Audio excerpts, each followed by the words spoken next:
Phone to record this chapter today so I can sit on the couch because I'll be in the living room and I don't want to be too close to my karaoke machine.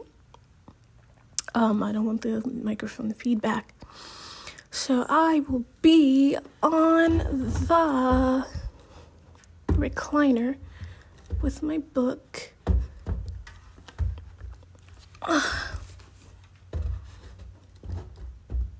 Can you stand up? Sorry. And my karaoke machine will be here. There we go. Recording. So let's see how that goes.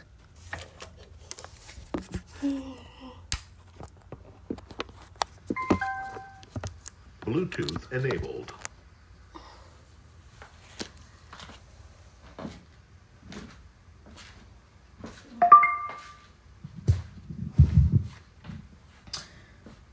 Today we are doing 10 blind dates. And we are on part 4. Yay.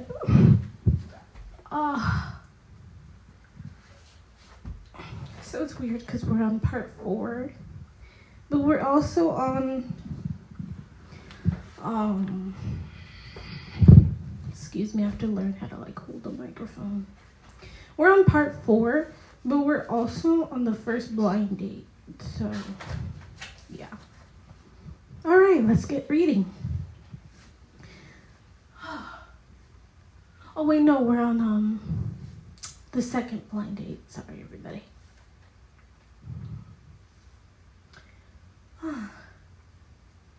Number 1 was when she got dumped. Number 2 was when she got home, and then number 3 was when everybody was like, "Woo, yay!"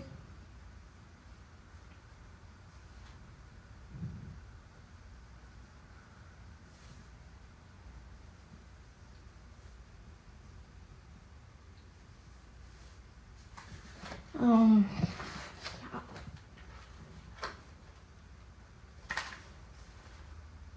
Let's check something.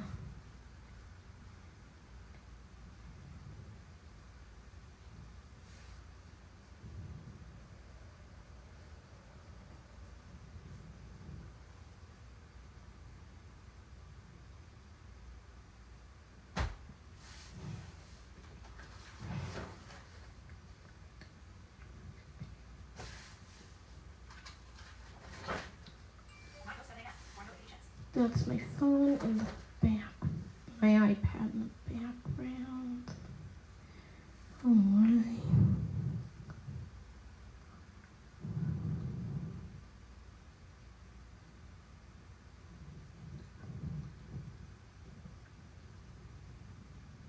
Yeah, so part 2 was Saturday, and then part 3 was Sunday. So part 4 is Monday, sorry everybody, I just have to make sure because these are not labeled by chapter and it makes it really hard to keep track of where we are. Monday, December 21st. Blind date number 2. Aunt Patrice's pick. The sun is barely up when Olivia and I get to the shop. With only 4 more shopping days until Christmas, today is going to be a nightmare. Since Olivia has worked here for a while, she handles helping customers looking for last minute gifts while I'm stuck at the register. Nana has put together quite a few gift baskets that include small potted plants, or herbs, books on gardening, small tools like shears and spades and other cute gardening things. She can't make them fast enough. During my mid-morning break, I hide in the kitchen just to get away from all of the people.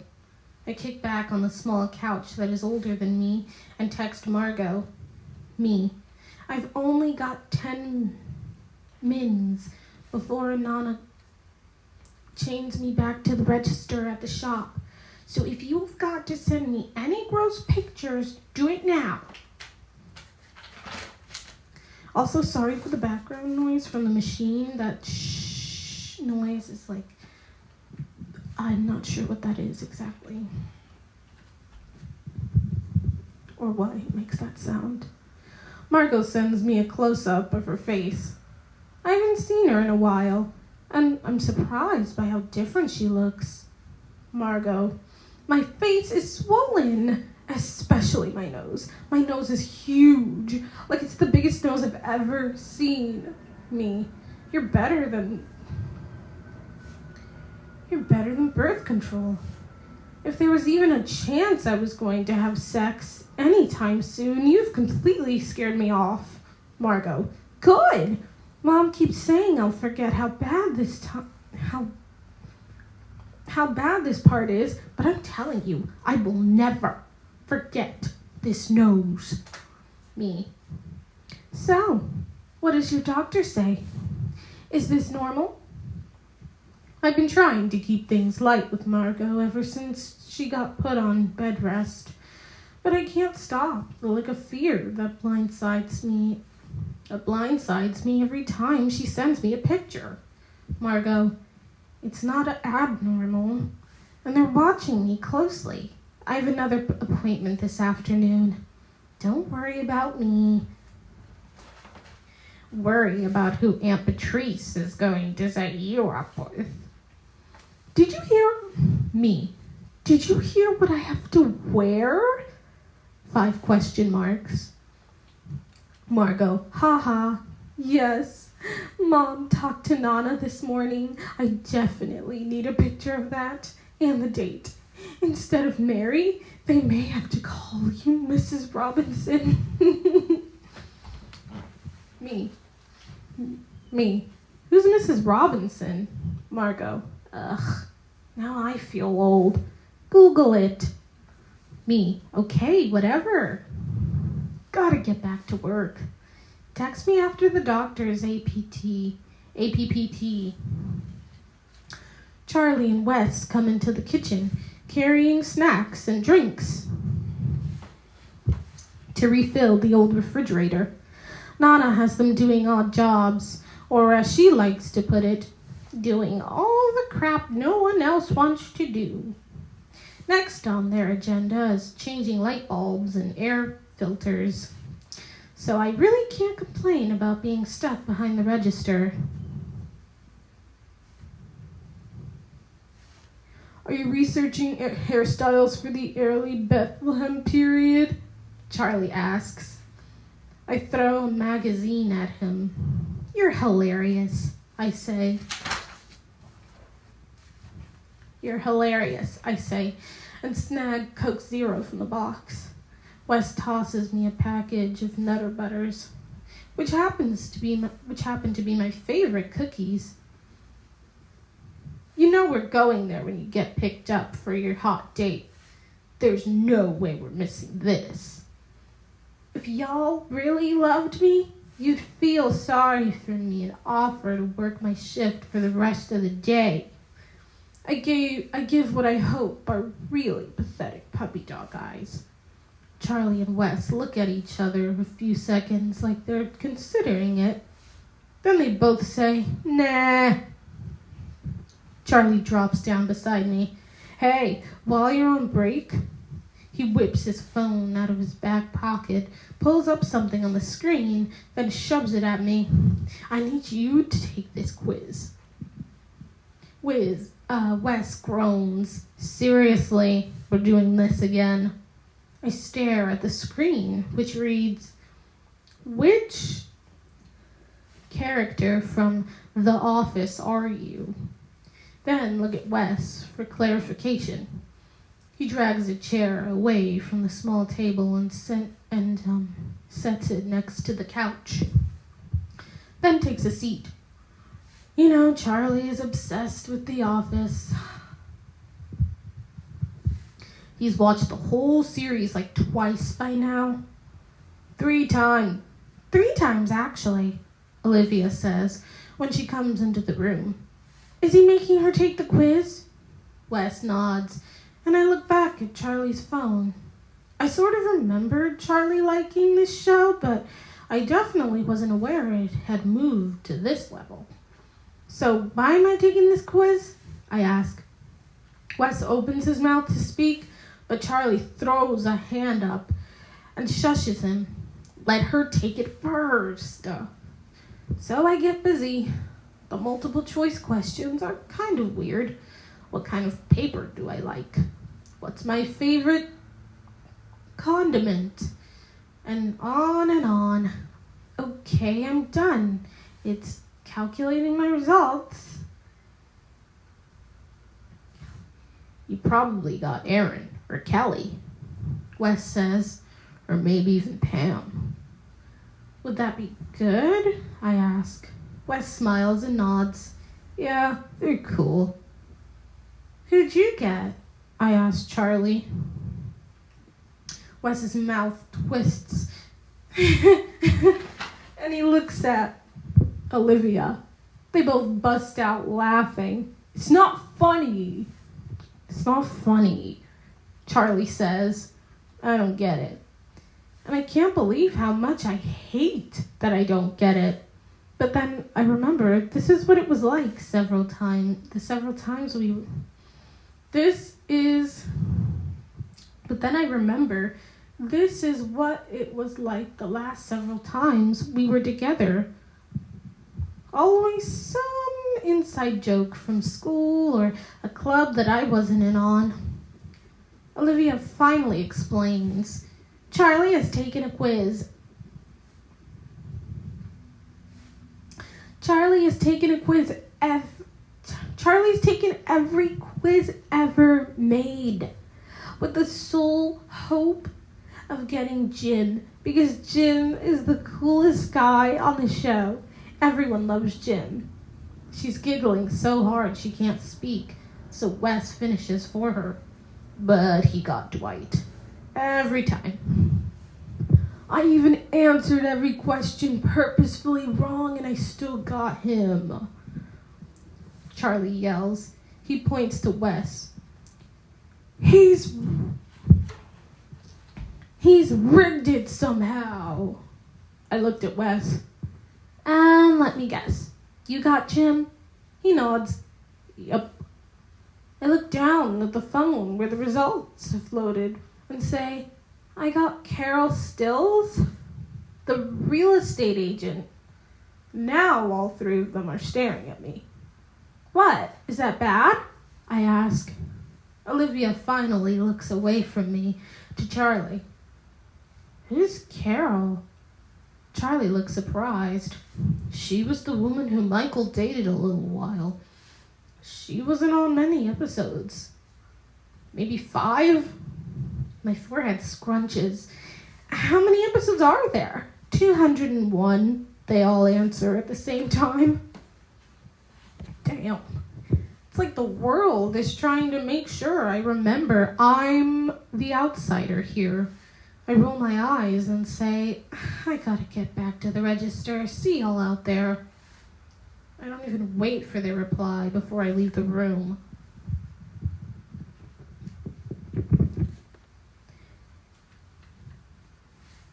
I'm using the get out of date free card, I say as I take one final turn in the mirror.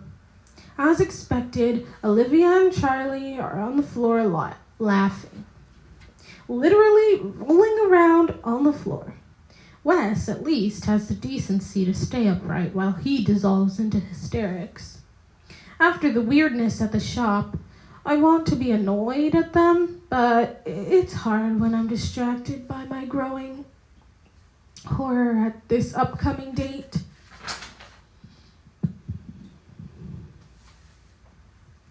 Since I have 3 different layers on, parentheses, regular clothes, some tunic-looking thing, and then the robe.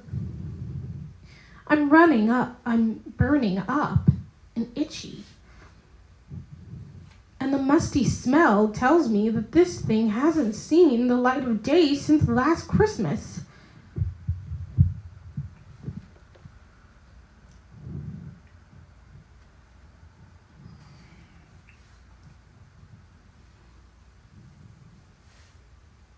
But what about the Evil Joe's date? Olivia says. My hands are still on the belt I'd started unwrapping. Or Aunt Maggie May? I would totally save the past for one of those. No telling what the Evil Joes have in store for you. No telling what the Evil Joes have in store for you, Charlie says, then shudders. Save the past. Save the past. Save the past. You think it's going to be worse than that? You think it's going to be worse than that? Wes asks Olivia and Charlie, pointing at me. Olivia cocks her head to the side. I think tonight will be weird and heartless. I would be more worried about the Evil Joes. I would be more worried about the Evil Joes too. Charlie nods in agreement. Evil Joes are evil. I throw my hands up in the air. Have you taken a good look at what I'm wearing? The possibilities of how tonight can go horribly wrong are endless. How about we come rescue you? Nana said that you had to go out on dates. She didn't say you had to stay there the whole time. Olivia adds. I stare at them with what I hope is a menacing expression. Do you all swear to come get me? Olivia says yes. Charlie looks up toward the ceiling, his fingers tapping his chin. I don't know. That would be really going against the spirit of the game, Sophie. Especially after Aunt Patrice has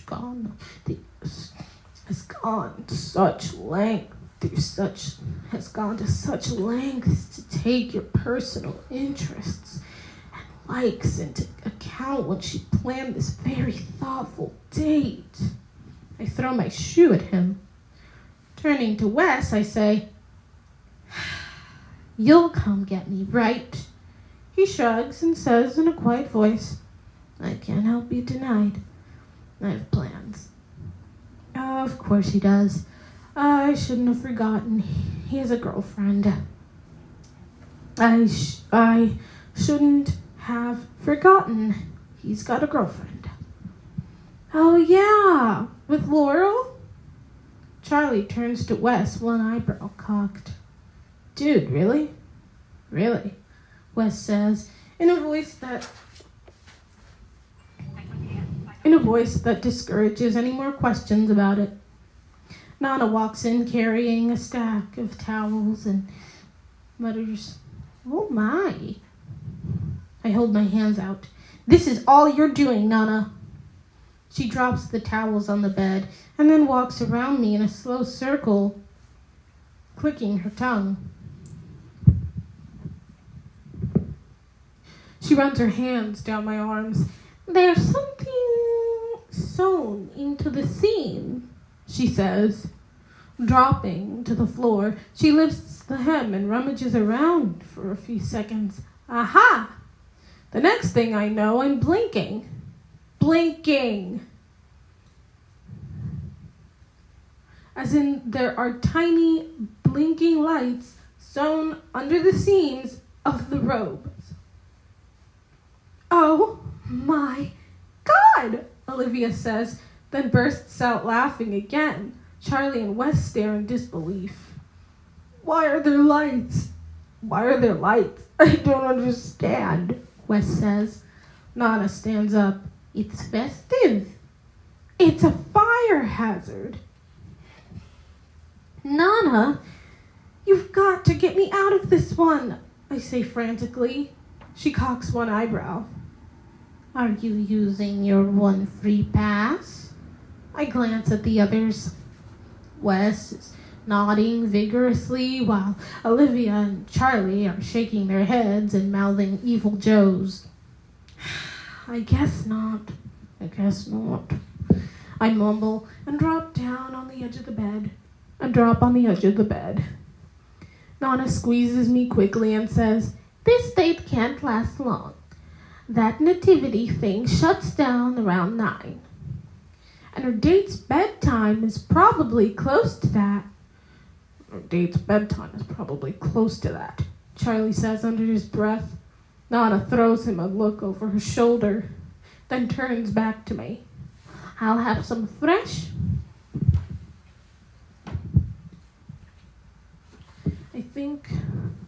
I don't know what this word is, but beignets.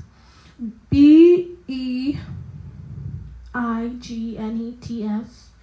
Ready. And we'll all meet here after your date. It'll handle us. It'll give us something to giggle about. Awesome.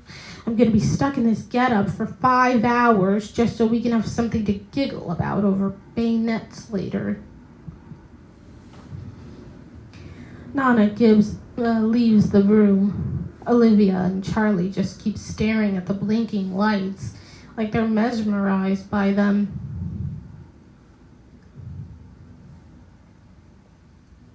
We'll come through the door several times," Charlie says once he snaps out of it. "And make sure we get pictures. And this, you do need a new profile pic now that you and the dumbass, you do need a new profile pic now that you and that dumbass broke up. Do you think everyone will be lit up or just you?" I throw a pillow at him. "No pictures."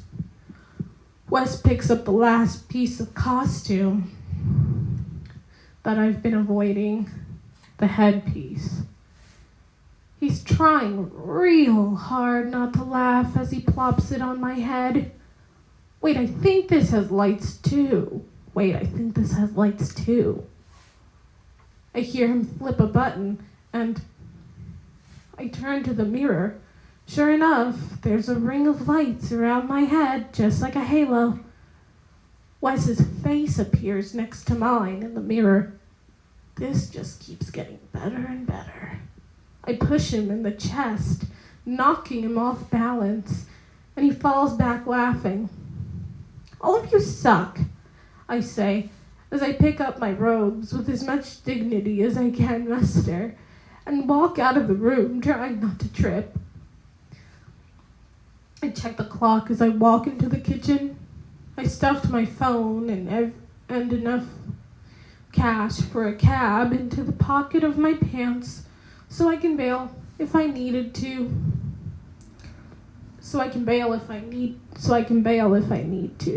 Oh, I need to point it like this. There we go.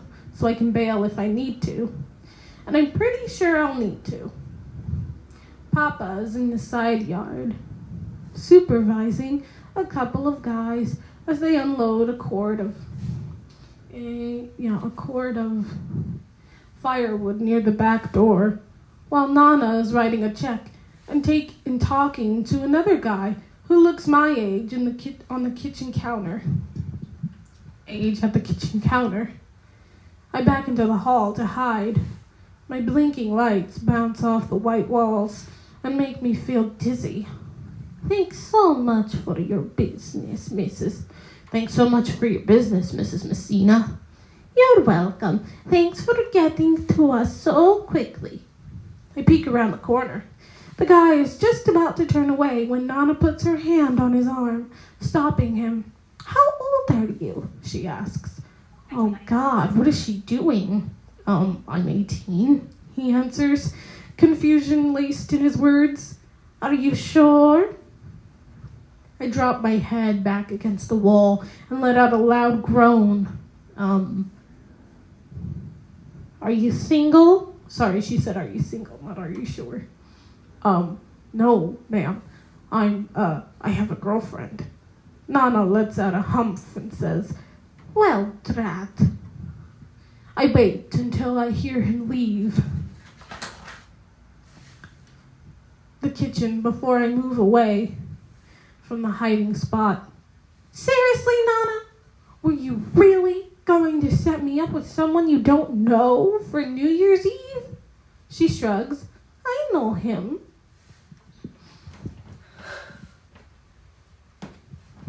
She picks up the business card he left on the counter and reads it quickly. His name is Paul. Paul, huh? Without looking back at the card, tell me his last name? I can tell she's itching to take a glance, but she's saved from answering when we hear the door open again. I forgot to give you your receipt, Paul says, coming back into the kitchen. His eyes widen as he stares at me, trying to process the blinking robes and halo veil. Oh, thank you, Paul, she says with a quick glance to me. And it's too bad you have a girlfriend. I was going to set you up with my granddaughter, Sophia. Nana gestures at me with a huge smile on her face. Paul is speechless. He nods and sputters and basically runs from the house like it's on fire. I cannot believe you just did that, I say. Nana laughs, then turns toward the front door when she hears it open. You better prepare yourself. I think Patrice is here. I'm just telling you now, if my date is in middle school, it's a forfeit. A small crowd is gathered to witness my humiliation. Mom's spies, Aunt Lisa and Uncle Bruce, are sitting in the front room with Nana and Papa, but they have their chairs turned toward the foyer. All they're missing is a tub of popcorn. Of course, Olivia, Charlie, and Wes wouldn't miss this. Uncle Michael is staying in one of the guest rooms, so I'm not surprised he's here, but Jake and Graham stopped by and acted like they were looking for Graham's sunglasses. Even the Papa pointed out his glasses were perched on the top of his head.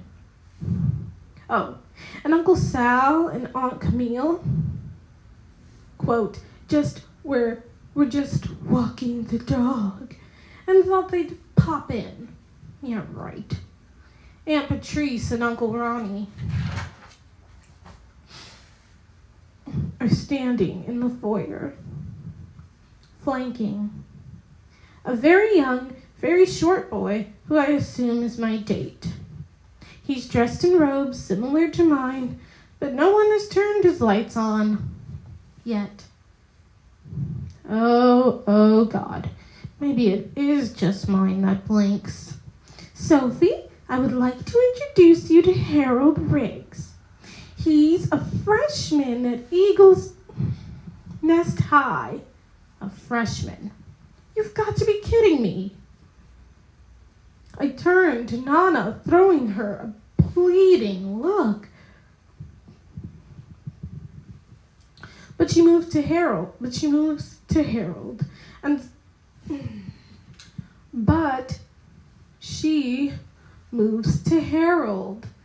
scoops him up in a hug. So nice to meet you, Harold, she says, way too enthusiastically.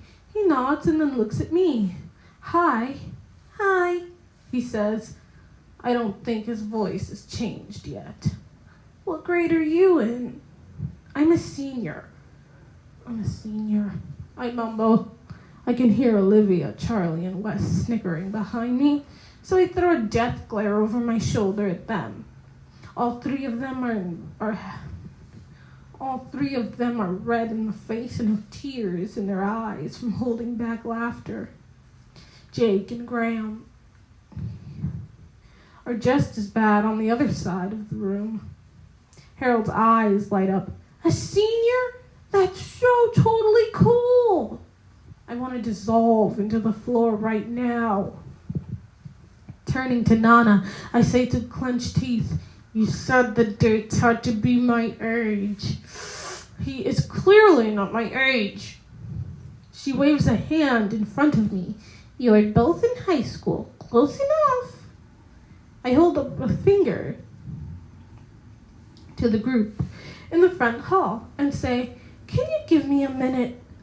I pull Olivia to the kitchen, Charlie and Wes following behind me.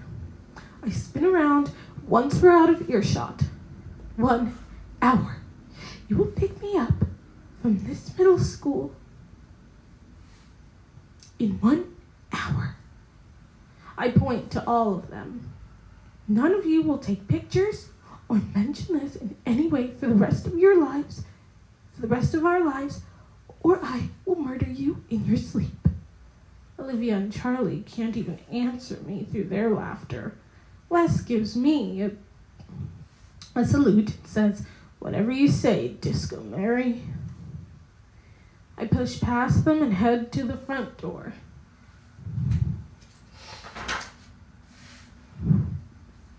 As we head down the front path, Uncle Michael yells, "You kids have fun tonight." Aunt Patrice is driving because, of course, at 15, Harold Riggs doesn't have a license. We're in the back seat. We're in the back seat. No, like. Hello? Yeah. We're in the back seat, and Uncle Ronnie is up front with Aunt Patrice. I'm as close to the window as I can get, and Harold sits as close to me as his seatbelt will allow. There are a precious few inches separating us. Aunt Patrice looks at me in the rear view mirror. "Sophie, you should probably turn your lights off until we get there. I'm not sure how long the batteries will last." That's what I'm hoping for. I nod, but don't click them off. I keep staring at my watch. If my rescue team isn't there by 5, I'm calling a cab. This middle school is out in the middle of nowhere. God, I hope Olivia can find it, or it's going to cost me a fortune to get back to Nana's.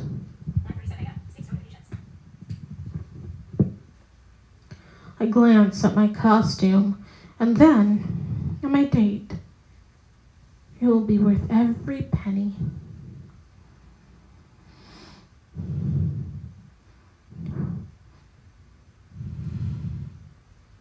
We pull up at the front. We pull up at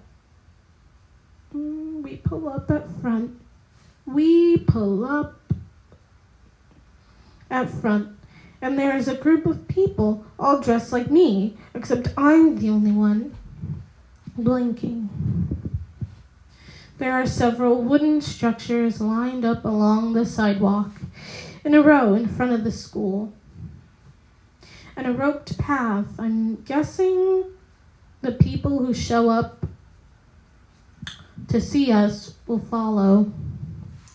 The manor seems to be right in the middle, if the wooden crib is any clue. "We're here," Aunt Patrice calls from the front seat. I scoot out of the car. Harold close on my trail. He makes several attempts at holding my hand as we walk toward the school, but luckily I dodge him every time.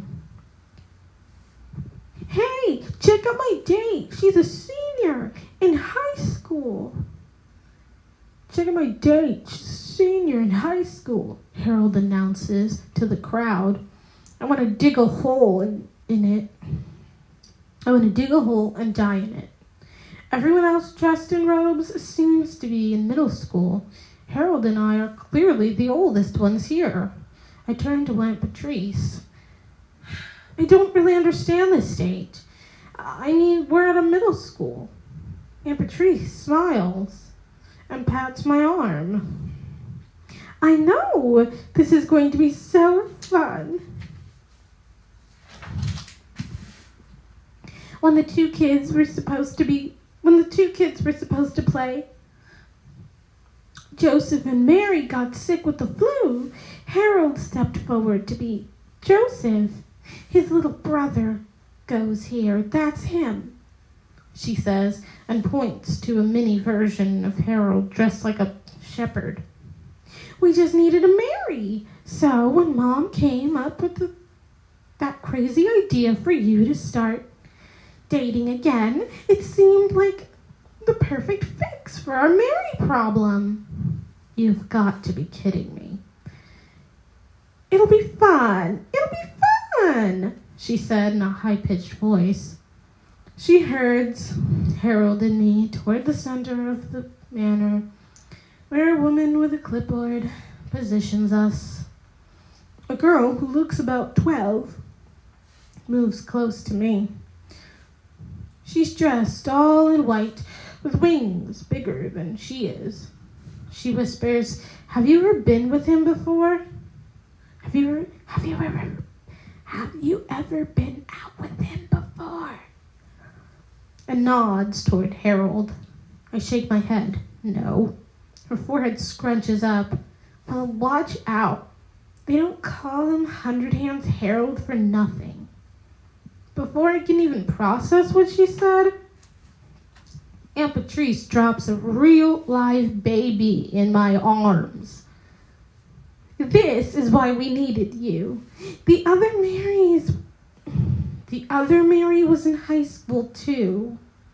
This baby's mom didn't want anyone younger than that to hold him.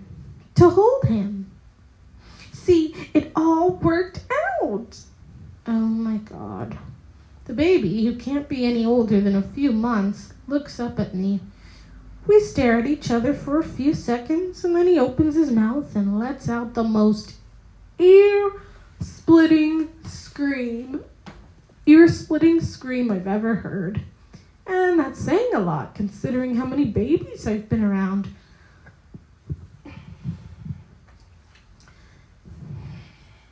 I try to hand him back to Aunt Patrice, but she moves away. We want this to be authentic, so it's okay if he cries a little bit. Authentic? I'm wearing a robe that has blinking lights sewn into it.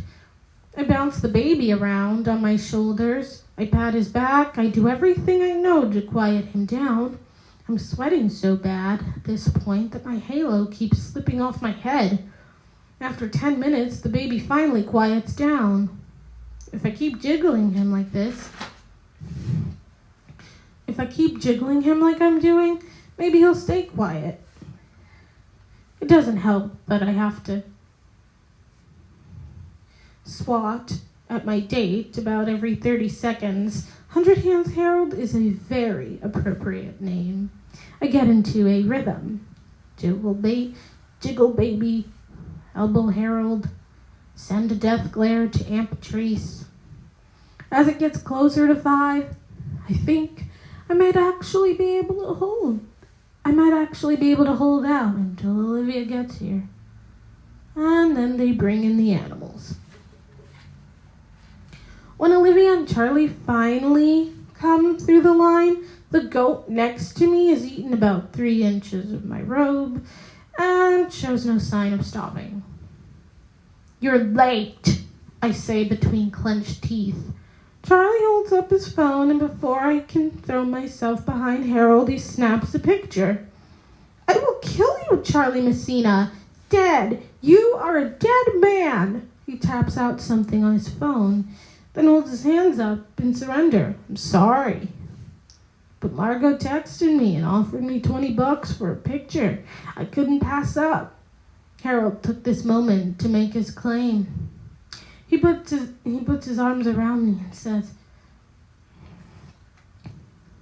I need to ask you to keep moving down the line. We need to ask you to keep moving down the line. I shove his thumb toward him.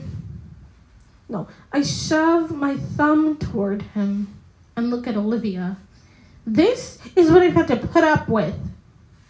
I turn to Harold and ask, who's we? Do you have a mouse in your pocket? His arm slips down my back, and I know his hand is going straight for my butt. Again. I free one hand from the baby, grab him by the front of his robes, and yank him up until he's on his tiptoes. If you try to touch my butt one more time, I will hold you down while I let this goat eat your pants, starting at the crotch. Harold's eyes get big and his hands fall to his sides. Understood. And then we hear a god-awful sound coming from the goat just a second or two before the lights on my robe go out. I think the goat just got electrocuted by the lights on your robe, Olivia says, stunned. Charlie laughs so hard it seems like he may pee his pants. This is the most awesome thing ever.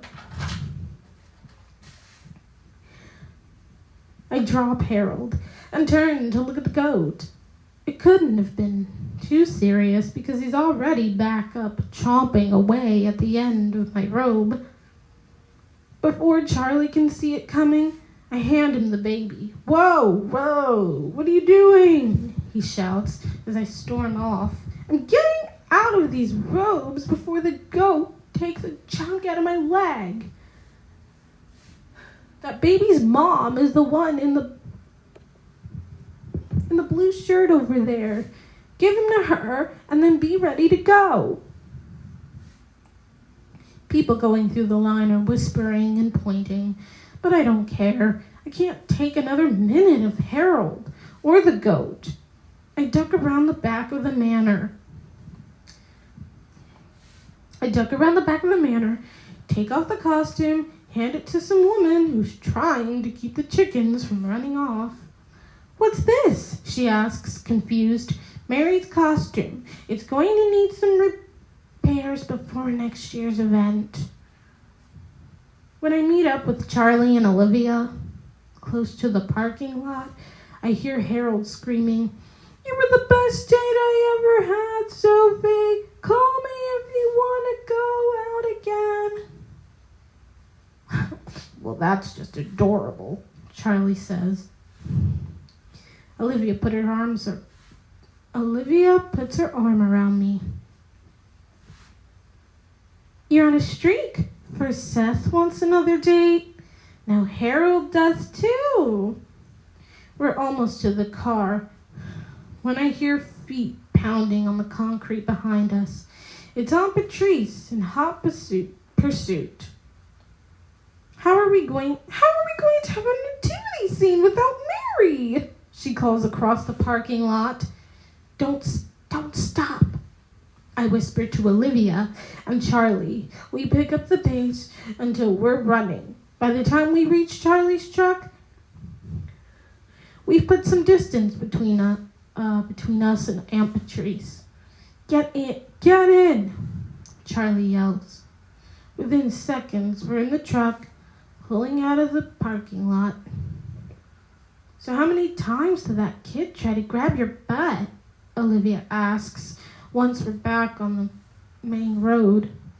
Too many times to count. His nickname is 100 Hands Harold. Some little girl warned me about him when we first got there. 100 Hands Harold.